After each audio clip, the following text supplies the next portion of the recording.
Hi guys, আবার চলে এলাম তোমাদের কাছে। আমি অনেকদিন ভিডিও আপলোড করিনি, আপনারা যখনই আমাকে আমাকে আবার দেখছেন, কারণ আমি একটা বিপদের মধ্যে ফেঁসে গেছি। সেটা বিশাল বড় বিপদ। ভাই ভাই যে অশান্তি ঝগড়া প্রতি পরিবারে হয়ে থাকে, লেগে থাকে। বিগত 5 বছর ধরে আমি এই ঝামেলায় জড়িয়ে পড়ে একদম জ্বলে পুড়ে মরছি।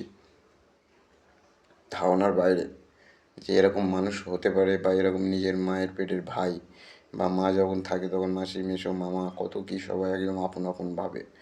যখন কেউ দুর্বল হয়ে পড়ে, আমার মাটা মারা যায় কোনো কারণে, সুসাইড করে মারা যায়, তারপর থেকে আমার উপরে এত অত্যাচার চলছে ধারণার বাইরে। থানা, পুলিশ, জেল আমি খেটে ফেলেছি। তারপর থেকে এখন টর্চার হচ্ছে বাড়ির ঝামেলা। বাড়ি বিক্রি করে দিতে সবাই আমাকে প্রেশার দিচ্ছে, এই দিচ্ছে, হ্যান দিচ্ছে, ত্যান দিচ্ছে, প্রচুর রকমভাবে আমাকে বিরক্ত করে মারছে। সো গাইস, যারা এরকম বিরক্তর মধ্যে পড়ো, তারা কীভাবে যে টেনশান থেকে বেরিয়ে এসেছো আমাকে একটু কমেন্ট বক্সে জানাও। আমার মাথা একদম পুরো বোরিং হয়ে আছে, আমি কী করবো ভেবে পাচ্ছি না।